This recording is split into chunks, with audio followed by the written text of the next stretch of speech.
Hey everyone, Chat Sematary is back. I am joined today by Tim Mathews to discuss Storm of the Century. Before we dive in, I want to let you know that we will be discussing the screenplay and the actual TV miniseries because this was one of the few things where I have found that the screenplay was actually officially released for it right around the same time the show was coming out. I have managed to pick up screenplays for The Green Mile and Shawshank Redemption, I believe, and it does seem to be few and far between given the large amount of Stephen King adaptations. Wouldn't you agree, Tim?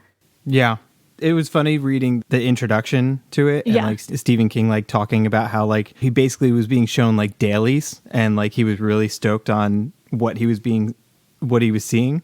So it was like interesting that his perspective in writing the introduction, he hadn't even seen the adaptation yet. I guess it was still in the works. So that was entertaining to read.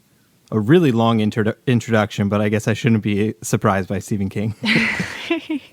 Yeah, so I want to dive into the screenplay first a little bit without giving away any of the story, because we'll definitely talk about that when we talk about the actual series. But as far as the screenplay goes, this seemed way more detailed than I expected. And with you being someone who is involved in the film world, I just kind of wanted to get your perspective on whether or not this felt like the screenplay was almost too detailed. Simple answer. As a screenplay, yes. I do think it's too detailed. And I mean, I could be wrong, but at least the large amount of screenplays I've read and when I was in school and learning to write a screenplay, you did not go so in depth of camera pans and things like that. And there's detailed character motivation throughout. Mm-hmm. And description of like their facial expressions, kind of like giving direction to an actor. And I feel like that's generally not in the screenplay. That comes from the director more often than not. Right. And leaves some interpretation for the actor and the director to work with. How are we portraying these lines? It made for a very, very fun and unique read because it feels like you're reading a Stephen King novel that also happens to be in screenplay form, because it's when you get into those deep descriptions and everything, and and at times pages go on without any dialogue, and I felt like I was just reading a Stephen King book, and then it would break it up when you'd get to the dialogue.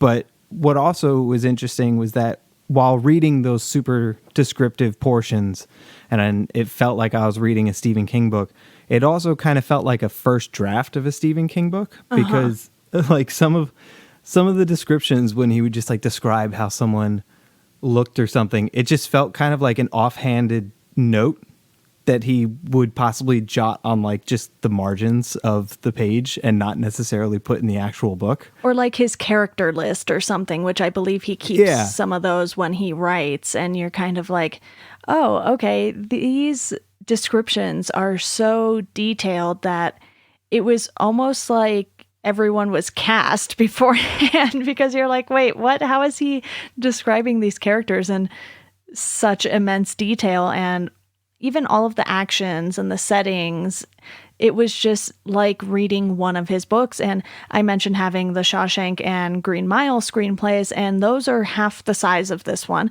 Granted, I know those are feature films versus a TV miniseries, but when I saw how detailed the screenplay was for Storm of the Century, I was like, is this going to be 6 hours long? And you know what? It was long. Yeah, what did it come out to? Like 4 hours, I think? Yeah, so basically it did air over 6 hours, but with commercials, it got cut down to about 4.5 hours, somewhere like that. Okay. Yeah, the version I watched, I unfortunately have to say I broke my rule and I watched it on YouTube. It was funny because I watched it on YouTube because I found it was actually a pretty decent quality. Because I told you, like, I was looking for the DVD online. It's so expensive. Yeah. But then this afternoon, I glanced at a few on like eBay, and they were used, but they were like $10, and I was like, crap, I should have just gotten that. But who knows? Maybe Scream Factory or someone will come out and with a a nice Blu-ray re-release or something. I don't know when it was written, but I think it was on Screen Rant or Slash Film, one of those. And they were just talking about how this is it's decently well regarded as a Stephen King miniseries, and is apparently one of Stephen King's favorite miniseries that were produced out of his work. Yet they were talking about how it oddly isn't as often in the conversation as, say, The Stand or It, or some of the other TV miniseries. And I wonder if that's just because the DVD is so difficult to find, or I don't know, because it came out in 1999, so it's old, but it's not that old. Yeah, about the same as the majority of the others. Yeah, I think because this was something he wrote strictly for TV, maybe it wasn't something that people immediately associated with him, even though obviously his name appears in the credits and you always get a sense of what he himself is doing, because I imagine back then it still would have been promoted maybe in some way by his publicist or something, because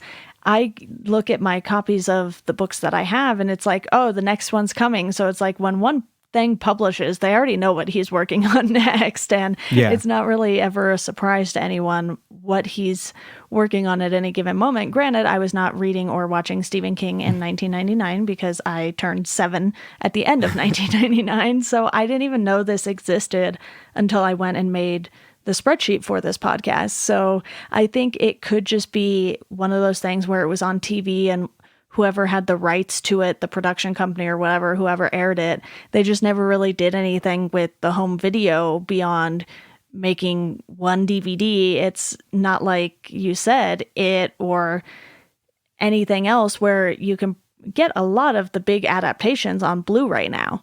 That sort of tells me how big some of these adaptations have or haven't been, because if you can't find it on Blu-ray, it's probably going to be very hard to find in general. And if you can't find it on digital, then it's even harder to find.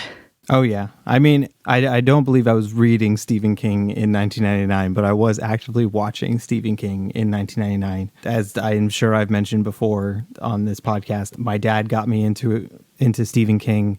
I found it recently, the VHS of Salem's Lot. It would sit on the shelf, and I would just look at the cover, and I was just fascinated by it. And I'm like, this is so cool. And I just remember being young and my dad being like, you're not old enough. You're not old enough. And then finally I was old enough and we watched it, and I was like, this is great. And then he tricked me into watching It, knowing that I was terrified of clowns because of Poltergeist. And that was funny for him, not so much for me. But I remember Storm of the Century coming out. I remember it being a huge deal. It was a TV event.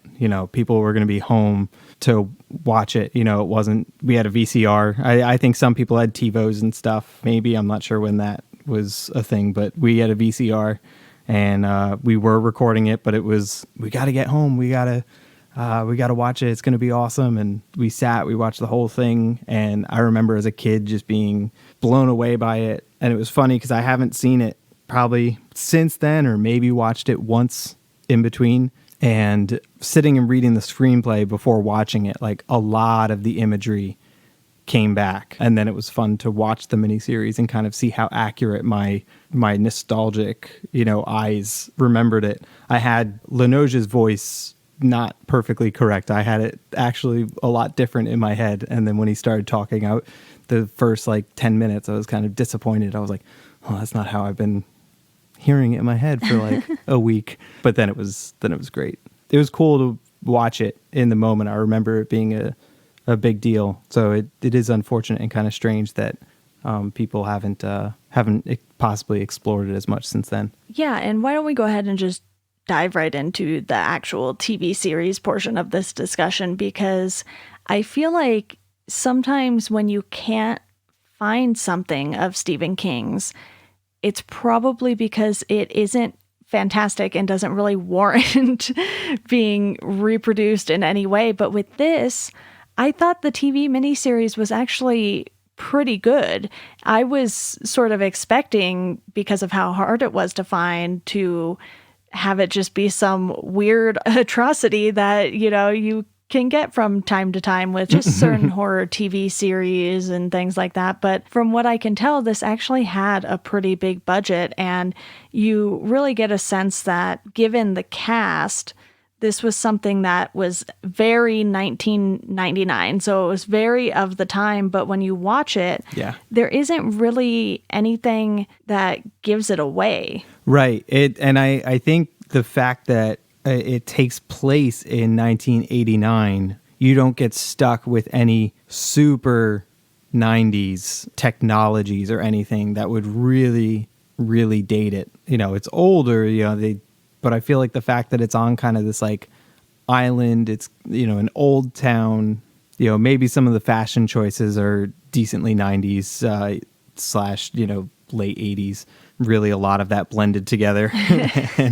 But I felt like the way it was set and kind of how they kept away from very era specific technologies or from, it not being in the 90s, I think allows it to kind of have this somewhat timeless tale to it, where it's as I was watching it, I wasn't sitting there and thinking, oh my God, this is super dated. I mean, some of the stuff with the special effects, obviously, and as I'm watching it, the way it's filmed made me feel like at times that I was watching like an X-Files episode. It's all very, very structurally like that. But I love the X-Files, so I was totally into it. And Tim Daly being the star, I just finished rewatching Superman the Animated Series. It's Superman himself, albeit with I think a good New England accent. I'm not sure. I don't really know what a New England accent is supposed to sound like. So I was like, I don't know if this is good. So we're just going to go with it. And to your technology point, I think there was the fact that this storm was coming in. So either way, I think a storm would have knocked out any technology they would have thought to include, because a lot of it is using walkie-talkies, which, walkie-talkies still get used today. If you're in an area where there's no cell coverage and things like that, because I know that a specific route that my parents would take from California to Colorado, they were like texting me, hey, we're going to hit the dead zone. So if you try to call, we can't answer or anything like that. So these things shout out still to another exist, Stephen King adaptation. You really just don't know what to expect when a storm hits, I would imagine still. And being on an island, they're really cut off from so many other things, because they talked about how some people made it out to the mainland and some people opted to stay on the island. And from what I can tell, anytime there's a storm in Maine, it's going to be pretty bad. Yeah. And speaking of how bad, the storms can be, I mean, that I thought how they portrayed it was really impressive. And Stephen King talked about that in writing the screenplay. Like, he kind of knew that he was going to be handing whatever network a kind of like, network special effects nightmare, and he even points out, like, without even getting into the fact that he's got, these creepy red eyes and stuff like that, just the fact that it was going to have to be not just snow everywhere, but like insane blizzard and everything. And I thought it came off really well. It felt like a lived-in town. It didn't necessarily feel like a set. Yeah, that's always fun when you really get a sense for what these towns feel like through the settings. And right off the bat, when you have the first death, you start to get a sense of who the characters are. And you have the young boy who finds this elderly woman murdered in her own house, and he's just running frantically down the street, as you imagine a lot of kids would, especially when it's such a small town where everyone seems to know everyone. And that is a very reasonable reaction. Whether or not it was acted super well is a different discussion. But then you have, just all your different plethora of characters within this small town. You have, like you mentioned, Tim Daly is Mike Anderson, who is a shop owner and the constable. So that's how small this town is. He makes a comment at some point like, you pay me $6,000 a year to be your constable. Let me do my job. And I'm just like, that's not a lot of money. So clearly a town that isn't riddled with crime, and it's probably mostly him just dealing with drunks. So it looked like they basically had a drunk tank upstairs from the market or whatever, wherever it was. And then you have... It's very like Andy Griffith. Yeah. And then you have Jeffrey DeMunn as Robbie Beals, who is the town manager. Whatever that means, I'm not really sure. But he is just the most annoying character. Oh, yeah. And that guy he's in everything. He's in everything. And I feel like this type of character is a lot of the time that you see him turn up. Him also sporting, quite the New England accent. And I guess he's kind of the mayor. Like, I don't know. Like, he makes a comment to Mike of, come the next town hall, we're going to have a change in the constable or whatever. And he's like, well, the next town hall's in March. It's February. He's like, so let me do my job until then.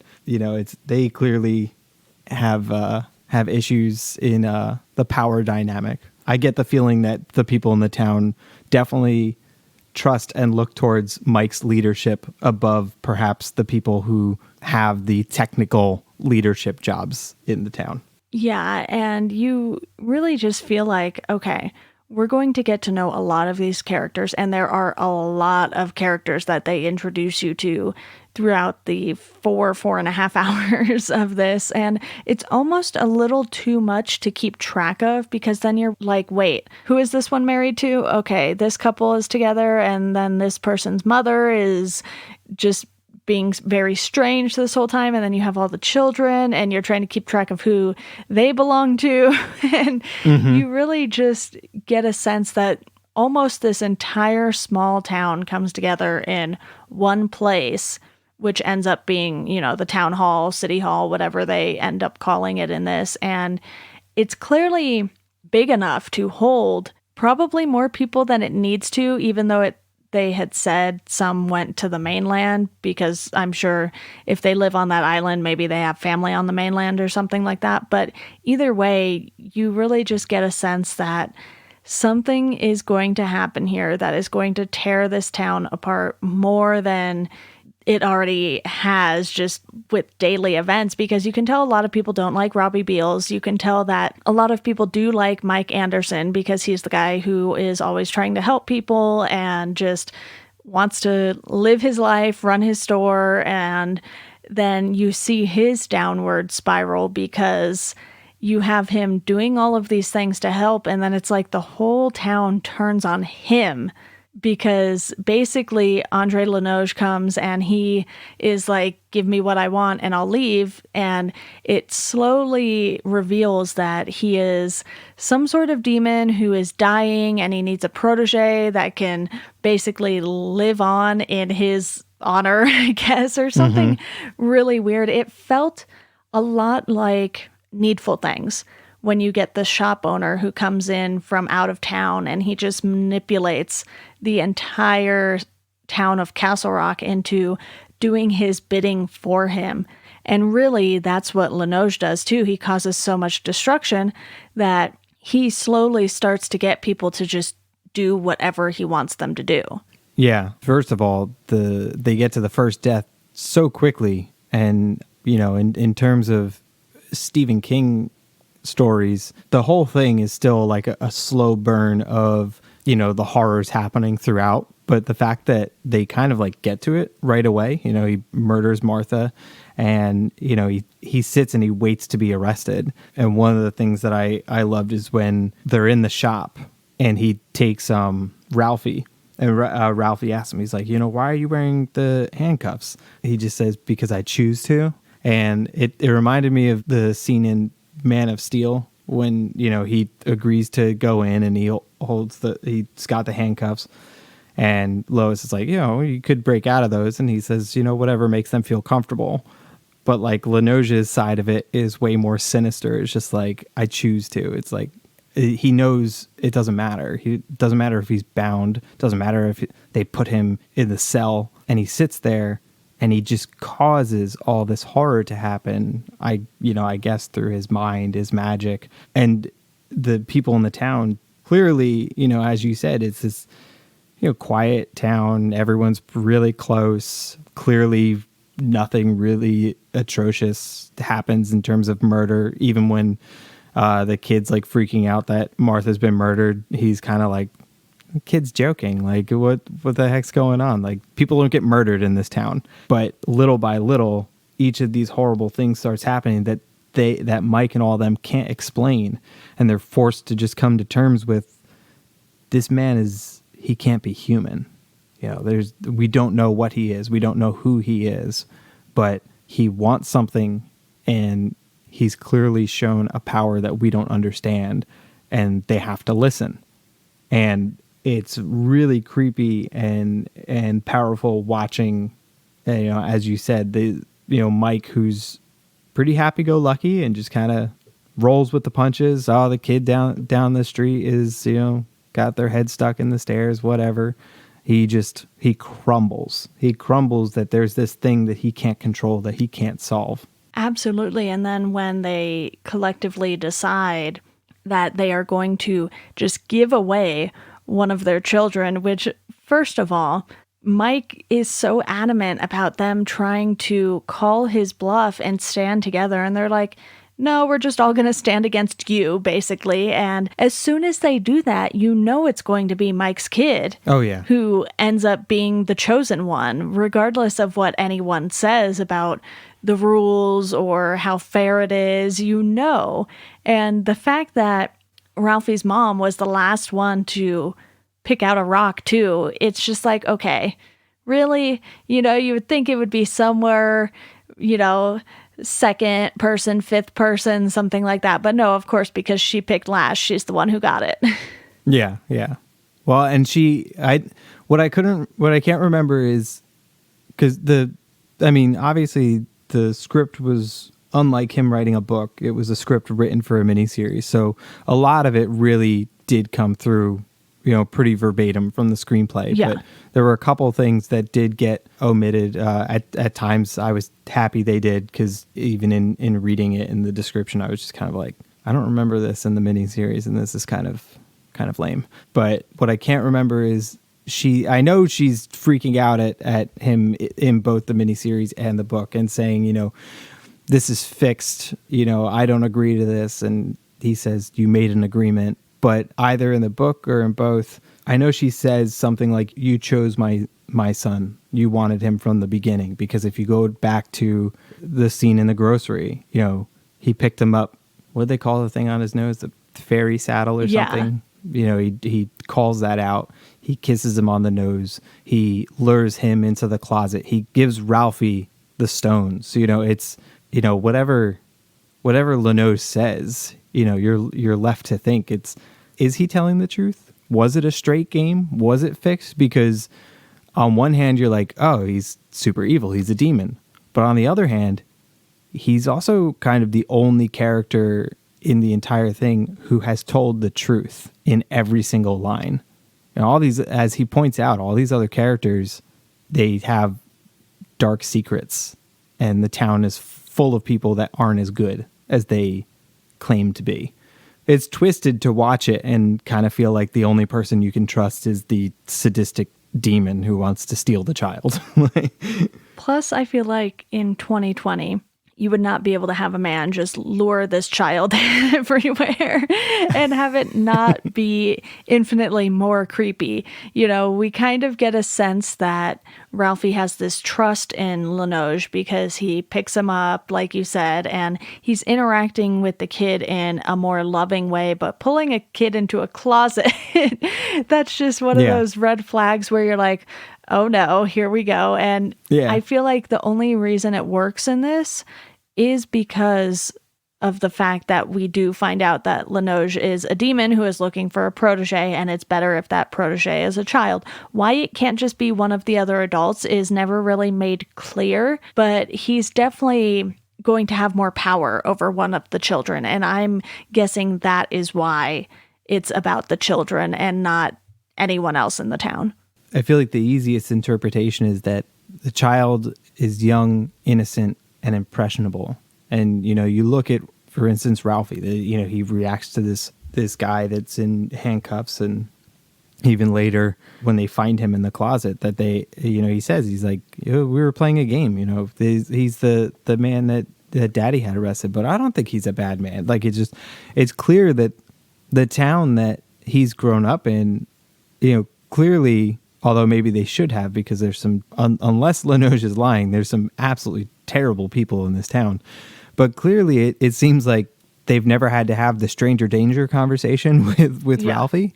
And so anyone who's in this town, he can just kind of assume that he can trust, because everyone does seem to be like one big family. The one character talks about how she largely raised her child by herself, but really raised her child with the whole town. I feel like it has to do with the child is young, impressionable. Probably something about the innocent soul gives him more power and can live longer. And, it's someone who's a teenager or more grown up may fight back a little more on what he wants to be done, or the teachings that he has, where he can just control the child and just go from there.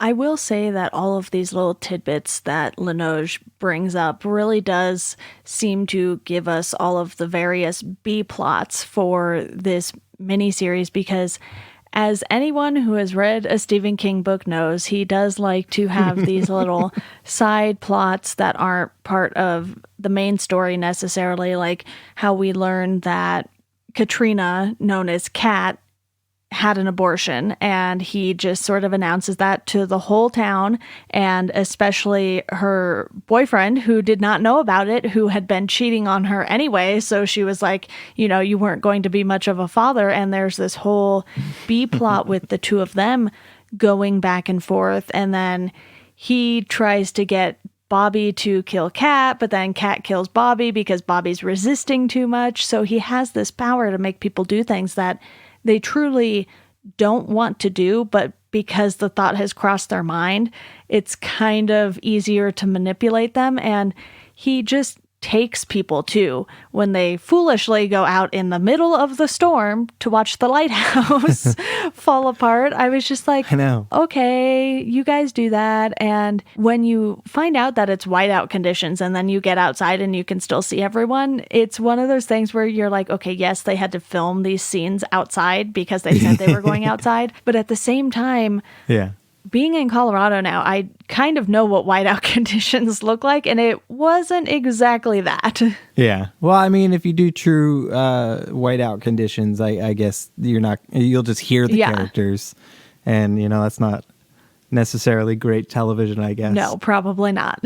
But it is funny that it's kind of like, on one hand, you're like, oh my gosh, like, it's the town lighthouse, and it's almost like a weird excitement that they're excited to watch it happen, because it's this tiny little town. Entertainment is probably very laid back or old school, so it's this is kind of just like, oh my gosh, like, this is a huge thing. Stuff like this doesn't happen. We have to witness this and see what happens, even though like you and I were sitting here and we're just like, horrible blizzard, giant structure collapsing. I'm probably going to suggest stay inside, but everyone was like, let's go. Yeah, I feel like that was just a recipe for disaster as soon as they said, let's go outside. And, it's fine because it is a TV miniseries. It is a Stephen King thing. So you have to have those characters who make bad decisions and don't necessarily give you what you're hoping for out of their personalities and things like that, because horror in general, bad decisions. Yeah. And you do kind of build up these ideas of what you want these characters to turn out like when you either start watching something or start reading something. And more often than not, Stephen King will try to find a way to subvert your expectations for better or worse. And you really just, because of how many people are in this, never get a full sense of, okay, this character is definitely going to go in this direction and this character is definitely going to go in a different direction. You're just kind of like trying to keep track. And I think that was the main downside to this. It's like, I understand wanting to get that small town feel and everybody knows everybody, but when everybody knows everybody and the audience doesn't, it's kind of hard to keep track. Yeah, I agree with you. Like, it was surprisingly a really great way to get all those B stories and everything, because it was just little quips of exposition that, didn't feel like I was getting an exposition dump. It was just like, oh, that's a new thing about the character I didn't know. And now suddenly this feels like a real person and not just, the person in the background that's like, oh, hey, Jim, it's nice to see you. It's like, oh, that's probably a nice person in the town. And then, but you get this little pieces of information. But yeah, like if you were to ask me, whose kid was whose, I have no idea. Other than Ralphie, yeah. I mean, even there were a couple times that watching some kids started talking and I thought it was Ralphie, and then they showed me Ralphie. I'm like, oh, shit. I'm like, it's not Ralphie. I'm like, whose kid is this? There was the annoying kid who was Robbie Beale's son. Yeah, which I want to say that kid grew up to like that. I've like seen that actor in a lot of stuff. Like he's been in the Santa Claus movies. Ah, that's what it was. Okay, yeah. The face was right there, and I was just like, I can see it, but they're definitely like younger. Yeah, I had to look it up because I was like, I know this kid. And I was like, was he in a Nickelodeon show or something? And I had to go Google and figure it out because it was going to bother me if I didn't. But I agree. Yeah. It was one of those things where you're like, okay, here's a bunch of kids and we're only ever going to see 2 or 3 with their parents. So then it's going to be very confusing as to whose kid is whose. And I think Pippa, who was the girl who got her head stuck in the stairs, she was the daughter of... I want to say Hatch. Yes, that is what I was going to say too. And sadly, she grew up and died from an overdose by the time she was 21, I want to say. Oh. And it's one of those things where this has actually come up with multiple young actors who have been in Stephen King adaptations, obviously not because they were in Stephen King adaptations, but it's just something that is always so tragic when you hear about it. And I had no idea who she was. She did kind of look familiar. So then I was Googling her too. And I was like, oh man, that was not what I expected to find. But, you have River Phoenix, Brad Renfro, her, and who knows how many others that I just didn't end up Googling or already know about. Yeah. Oh, that's terrible. But yeah, I mean, I don't really have anything to add to, that it is really tragic when you watch a number of these things and, you kind of, you see the child actors and, it's what we do. We inevitably go to IMDb and you look them up to see, it's like, oh, what did they go on to do? It's like, oh, they're familiar. Or even if they're not familiar, you're kind of just curious. Like, did they grow up to be an actor that like I do know? And then you find out something like that and you're just like, oh, yeah, that's terrible. Yeah. But I think the miniseries is very well rounded, overall. But I do agree with, as much as I feel like we do get a feel for the town, and by the end, I feel like, especially with Mike and Molly, like, and a few of the other parents, we get to know them enough so that we can feel the emotion and feel the tragedy that they feel or the anger that they feel and be like moved by it. We got enough of their background to get attached to the characters. But one of the things I thought about, while I was watching was, what if this was done, now, and it was done on, say, like, HBO and was 10 episodes, and you get more time with the characters, and maybe there's just some more character build and development of the town before maybe we start seeing the bad stuff on the side, as the audience, but all the characters aren't affected by the bad stuff, so we're getting like our entertainment kind of from the bad stuff, but then we're waiting for say it's like I feel like episode 4 is usually the one that like people are like, oh man, episode 4, like now I'm hooked, I can't stop. And I wondered that even though it's long, would, if it were to be redone, and the fact that this was made from a screenplay into a miniseries, I don't necessarily know that they would redo it. It's a little different than...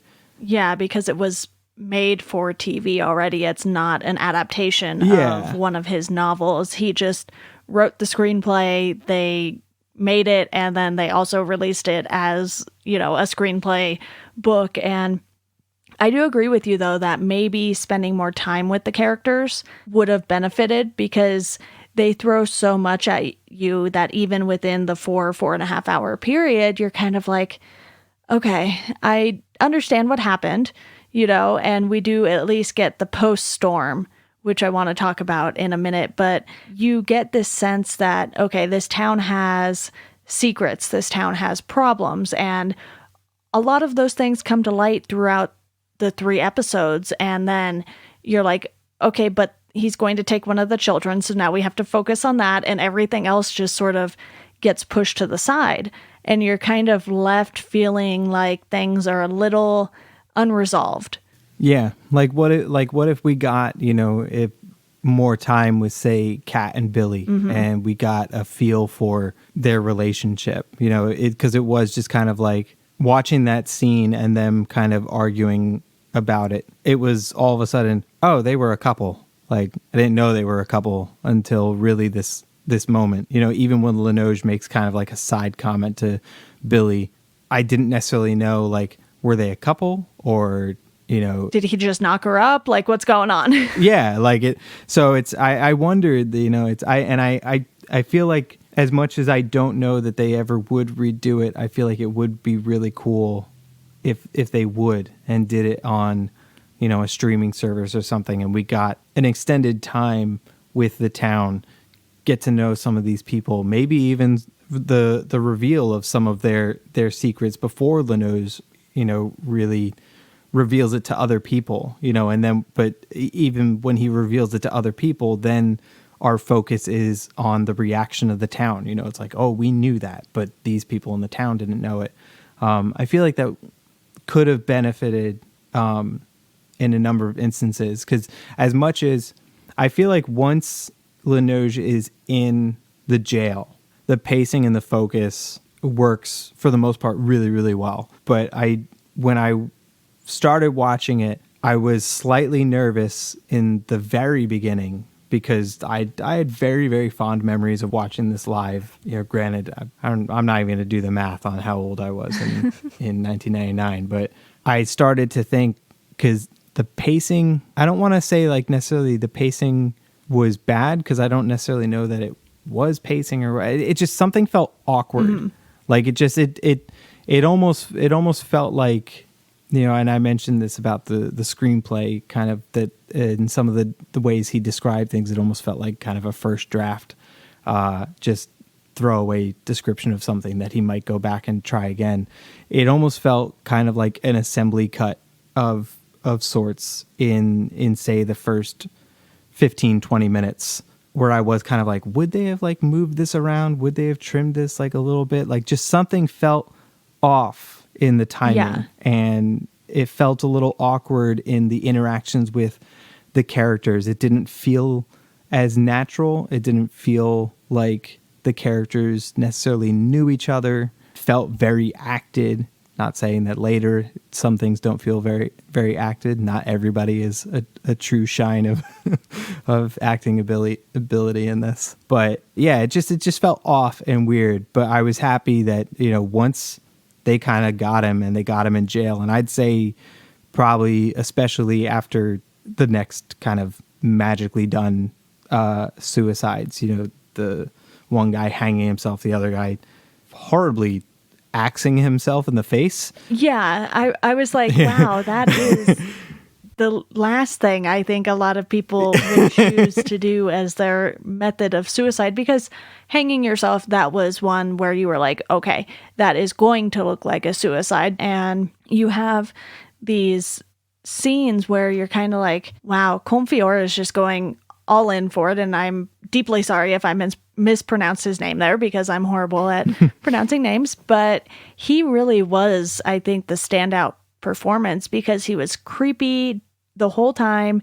He's just so good. Nice enough to the kids to where everything he did with the kids wasn't super creepy. And even though it was highly unacceptable, you're like, okay, clearly he knows how to get the kids to trust him and have all of the adults distrust him. So you had that push Yeah. and pull with his character the entire time. And then after the storm, when Mike moves away, goes to San Francisco, he sees him with Ralphie, and the way they made him look was just so gross, really. How they made Ralphie look, or how they made Linoge look, like him being older. How they made Linoge look when he was like aging and all of this stuff, and you could just see him dying. Yeah, it's almost like Crypt Keeper esque, like kind of borderline on that, like Creep Show. Yeah, he is just unbelievable, and I mean, just the subtlety in every delivery of his line, just the pure calm in his voice. He, from the start of, when he, rips away the walker and murders Martha, to sitting in the jail cell, and when he addresses the town, just calmly saying, I want one of your children. It's just, he's so creepy. He's definitely among the Stephen King adaptations that I've seen, and even, it's a screenplay, but books I've read, even sitting and reading it, I was just blown away by this character. He's definitely one of my favorite Stephen King villains that he's written. And yeah, I mean, so to have him just have this kind of blank look in his younger self that just felt so sinister, yet it was done so simplistically, and then the reveal of how old and almost falling apart like he feels, and then in the end, like after the storm, it's like a weird blend of the younger, like calm, sinister man that we had spent most of the miniseries with, and the creepy demon wizard that we got later. It was like this horrifying blend of like having him stand next to now older Ralphie, and like the fangs. Yeah. And that's one of the things that has stuck with me since I was a kid. Like I remember that stuff vividly. I remember even talking about it with my dad, like both of us were like, oh man, the red eyes, like it was so creepy. And we both for years have always remembered the ending. It was just talking about it afterwards and being like, he sees his kid and then the kid smiles, but he's got fangs. Like, it's just like that. It was so awesome. I remember us being like hyped and horrified about it when we first saw it live. And I remember it, just us talking about it, earlier today when I told him I finished the miniseries, and I was like, oh man, when it got to the end scene, and he was like, yeah, he's like, that was really creepy, and now he wants to watch it with me. Like, I remember that just being a huge deal and a powerful moment, and so well done. And I was glad that even rewatching it now, like that creepiness delivered. Yeah, and then you have the fact that Molly goes on and marries Hatch because the two of them have both lost their spouses in one way or another, and you really just have this town that's rebuilding, and Mike just couldn't bear to look at any of them anymore, so he goes off and moves to the opposite side of the country, but still lives on the water, so he still kind of gets these same feelings every now and then, and I just really like how they wrapped it up. But I think overall for me, this was a 3 out of 5. It was good, but I think it was too long and we had too many characters that we didn't know enough about that we were supposed to care about. Like with Ursula, you were kind of like feeling bad for her because her husband was killed, but then you don't really know a whole lot about her other than she kept in touch with Mike and was the one who was sending all the clippings, if I'm not mistaken. Yeah, I'm probably right there with you. I don't think I personally ever felt a feeling of this is too long. I was very much okay with especially once Linoge was arrested, like I was really into just the slow burn of things unfolding. I guess my complaint was I wanted more. Like you said, Ursula, like being upset that like her husband's dead.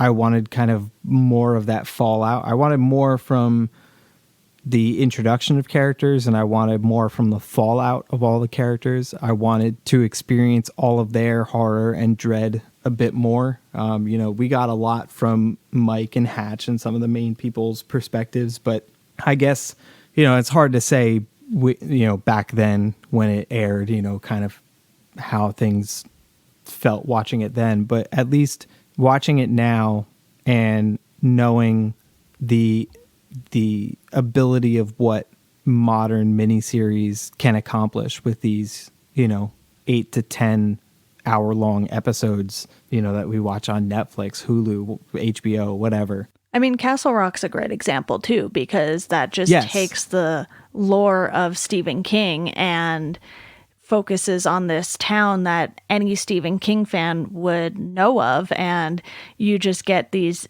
totally new stories too. So I think if they were to do something, maybe they could do something like that, where I agree. It's like Little Tall Island, because you've had Storm of the Century take place there. That's where Dolores Claiborne took place, if I'm not mistaken. And it's something that has recurred in more than one of King's stories. So you can do different things instead of just remaking things, because I get the feeling we're going to have a ton of remakes coming our way. We already do. So, there's that. Yeah. Some of them are definitely due because, they were, mini series from like the 70s and stuff. But I feel like this held up enough that, hey, if they did a new series and it was awesome, I'd be excited. But I feel like it holds up enough that we don't really need a remake of it. But I really like that idea. Like, that's a perfect point of the style of Castle Rock is basically what I want out of this story. If I were to, what I want out of the story in general, and what I want out of the story, if I were to see it in a done now in modern era. I want more from the characters. I want to get to know them, and then be utterly crushed when Stephen King rips my heart out with it. As he does. I think that's a good place to wrap this up, though. So, Tim, thank you so much for coming on to talk about Storm of the Century today. I'm sure you will be back on relatively soon for something else. Yeah, I have no idea, but I'm up for it. This was a good time as always. All right, that does it for this episode of Chat Sematary. You can support the podcast on Patreon for $1 a month. You'll get a thank you on the show. For $2 a month, I will send you a Chat Sematary sticker. And if you want to follow us on social media, you can do so at Chat Sematary on Twitter, Instagram, and Facebook. You could also rate and review the show. That's a huge help. And as always, thank you for listening, and we hope you enjoy the rest of your day.